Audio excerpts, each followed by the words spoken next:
필리핀 비사야 사말, 27세 말빈 마이스트레 형제의 간증입니다. 주 안에 계신 모든 형제 자매님들께 인사드립니다. 이 집회에 처음 참석했을 때 제 모습은 정말 최악이었습니다. 아마도 라는 말은 더 이상 쓰지 않을 거예요. 사실이니까요. 아마도 난 죄인일 수도 있겠구나 라는 생각도 들었지만 정말로 전 진짜 죄인이었습니다. 저는 정말로 죄를 많이 지었습니다. 성경에서 말씀하신 모든 죄를 제가 지은 것 같았습니다. 저는 그런 죄 문제에 대해 우리라는 표현을 쓰고 싶지 않습니다. 바로 그 죄인은 저였으니까요.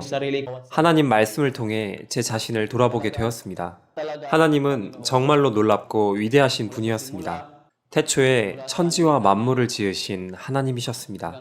이 땅을 하나님의 말씀으로 지으셨음이 너무 놀라웠습니다. 요한복음 1장 1절에는 이렇게 말씀하셨죠. 태초에 말씀이 계시니라. 이 말씀이 하나님과 함께 계셨으니 이 말씀은 곧 하나님이시니라. 전 이 구절 말씀만으로도 너무 놀라웠습니다. 그래서 죄에 관해서는 앞서 말씀드린 것처럼 이 성경을 보면서 제 마음에 와닿지 않는 구절이 없었습니다. 이 모든 말씀들로 인해 제 자신을 돌아보게 되었지요. 하나님 앞에서 우리가 그리고 제 자신이 진정 누구인지 또한 우리 앞에 계신 하나님이 어떤 분이신가 명확하게 이해가 되었습니다. 맞아요. 바로 죄에 관해 말씀하실 때였지요. 출애굽기 20장 13절에는 살인하지 말지니라 라고 말씀하셨습니다. 그런데 여기 살인하지 말지니라 라는 말씀에는 깊은 의미가 있었습니다. 집회에 참석하기 전에는 난 아무도 죽이지 않았으니까 이 죄와는 상관이 없어 라고 생각했었습니다. 그러나 살인이 단순히 물리적으로 행해지는 것뿐만 아니라 마음으로도 짓게 된다는 것을 명확히 알게 되었습니다. 제 마음속으로부터 화가 치밀 때는 전 이미 살인을 저지른 것이었습니다. 그리고 우리가 내뱉는 말로도 살인을 짓게 되죠. 악한 말을 하고 악한 눈으로 바라봄으로 우리는 이미 살인을 저지르게 되는 거였습니다. 내 속은 정말로 온전치 못하구나 라고 제 입으로 시인하고 그것을 제 마음으로 받아들이게 되었습니다. 저는 수없이 많은 죄를 지었고 하나님께서 보시기에 저는 악취가 나는 추악한 죄인이었습니다. 제 삶의 시작부터 이제까지 주님을 위해 어떤 선한 일도 하지도 않았었습니다. 그저 사악한 죄인일 뿐이었습니다. 주님께서 저를 위해 죽지 않으셨다면 저는 지옥에 던져질 수밖에 없을 거예요. 정말로 제겐 지옥뿐이지요. 그리고 제 마음을 꿰뚫은 두 번째 구절은 출애굽기 20장 14절 간음하지 말지니라 였습니다. 이 말씀도 깊은 의미가 있었습니다. 간음은 그저 제 육신으로만 짓는 것이 아닌 제 눈과 마음으로도 짓는 것이었습니다. 보이는 곳마다 소유코자 하는 마음과 정말로 많은 것을 갖고 싶다는 탐욕이 제 마음에 있었습니다. 그리고 그렇게 세상적인 것을 사랑하는 마음이 하나님을 사모하는 마음보다 더욱 컸습니다. 바로 이 말씀들은 제게 이 간음의 의미에 대해 확실히 알게 해주셨습니다. 하나님 말씀이 아닌 온통 이 휴대폰에 제 마음이 뺏겨 그것에 빠져 산다면 그것 또한 간음을 짓는 일이었습니다. 주님 대신 이 세상에 가치 없는 것들에 빠져 살 때 바로 간음을 하는 것이었습니다. 제 죄가 많아 다 말할 수가 없군요. 눈으로, 마음으로, 제 입에서 나오는 말로 저는 간음을 행해왔습니다.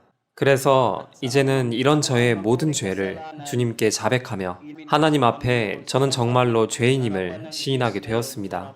정말로 주님께서 함께 하셨어요. 왜냐면 말씀으로 우선 제 마음을 무너뜨려 주셨습니다. 제가 죄인임을 시인하지 않았다면 제가 구원에 대해 정확히 깨닫지 못했을 것입니다. 제가 난 그렇지 않아, 난 그런 죄인이 아니야 라고 부정했다면 구원을 알지 못했을 거예요. 먼저는 제가 죄인임이 시인되어야 했어요. 그리고 하나님 말씀을 받아들임으로써 구원을 깨달을 수 있는 것이었습니다. 제가 상한 마음이 되고 낮아지도록 주님께서 인도하셨음에 감사합니다. 그렇다면 제가 어떻게 구원을 얻을 수 있었을까요? 제가 가장 인상 깊게 들은 첫 번째 말씀은 누가복음의 탕자에 대한 이야기였습니다. 저는 이 말씀을 보며 제 마음이 무너졌습니다. 이 탕자처럼 우리는 세상을 살면서 이 세상의 온갖 것을 즐기고 하고 싶은 걸 다 하며 온갖 맛있는 음식을 먹어보고 또한 아름다운 명소에 가서 제 안목의 정욕을 채워보지만 우린 이런 삶에 지치고 힘들어졌을 때 나의 근원이신 고향에 계신 아버지께 돌아가게 될 것이라는 것을 알게 되었습니다. 그래서 이 말씀이 설명되어질 때 저는 눈물이 나왔습니다. 바로 제가 아버지를 배반하고 불순종하고 제멋대로인 죄인인 탕자임을 알게 되었기 때문이었죠. 자신에게 주어진 재물이 다 사라졌을 때 이 탕자는 아버지께로 돌아오게 되었습니다. 아버지는 그런 탕자가 오랜만에 돌아왔지만 어떤 화를 내시지도 않는 모습을 보며 놀라웠습니다. 그 탕자가 돌아오기까지 수많은 죄를 지었고 그는 더러운 죄인이었습니다. 그 아들은 돼지와 함께 살았기에 더럽고 냄새가 났지만 아버지는 그를 안아주고 입을 맞추었습니다. 저는 마치 탕자처럼 주님 앞에 더럽고 냄새나는 죄인이기에 본래 하나님께로 갈 수 없었습니다. 하지만 이 아버지처럼 참 아버지신 하나님께서 그 은혜로 저를 안아주시고 입을 맞추셨습니다. 이것이 이 말씀을 통해서 제가 알아지게 된 것입니다. 그리고 다음으로 제 마음을 감동시킨 것은 여기 로마서 5장 8절 말씀이었습니다. 우리가 아직 죄인 되었을 때 그리스도께서 우리를 위하여 죽으심으로 하나님께서 우리에게 대한 자기의 사랑을 확증하셨느니라. 저를 위해 예수님께서 돌아가셨습니다. 저를 위해서 말이죠. 그저 제 생각으로만 알던 그 모든 사람을 위해서가 아니라 바로 저를 위해서 예수님께서 십자가에서 돌아가셨습니다. 누군가가 제 죄 때문에 대신 죽어야 하는데 바로 예수님께서 저를 위해 돌아가신 것이었어요. 제가 얼마나 더럽고 냄새나고 죄가 많더라도 예수님께서는 그런 저를 위해 돌아가셨습니다. 이 집회에 와서 오늘까지 말씀을 들으면서 주님께 정말 감사했습니다. 그리고 또 다른 감동의 구절이 제게 있었습니다.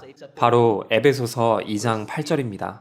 너희가 그 은혜를 인하여 믿음으로 말미암아 구원을 얻었나니 이것이 너희에게서 난 것이 아니요 하나님의 선물이라. 이 말씀에 정말 감사드립니다. 제가 어떤 것도 하지 않았지만 주님께서 그 은혜로서 구원이라는 선물을 주셨습니다. 하나님 앞에 제가 누구인지요? 더러운 죄인일 뿐입니다. 하나님께로 돌아갈 수조차 없는 그런 죄인이었습니다. 하지만 주님의 은혜와 사랑, 바로 베푸신 그 큰 사랑으로 저를 구원해 주셨습니다. 절대로 잊지 못할 중요한 또 다른 말씀 한 구절이 제 마음에 새겨졌습니다. 바로 히브리서 10장 17절입니다. 또 저희 죄와 저희 불법을 내가 다시 기억지 아니하리라 하셨으니 은혜로우신 주님께 감사드립니다. 저의 먼지만한 죄 하나라도 더 이상 기억지 않는다고 하셨습니다. 바로 예수님의 피로 제 모든 죄를 온전히 용서해 주신 것이었습니다. 제 모태로부터 지금까지 그리고 미래까지의 제 모든 죄를 결코 기억지 않는다고 하셨습니다. 주님께서 이미 제 모든 죄를 사해 주셨기 때문입니다. 하나님께 감사드립니다. 그리고 우리 모두에게 좋은 교제의 시간이 되길 바랍니다.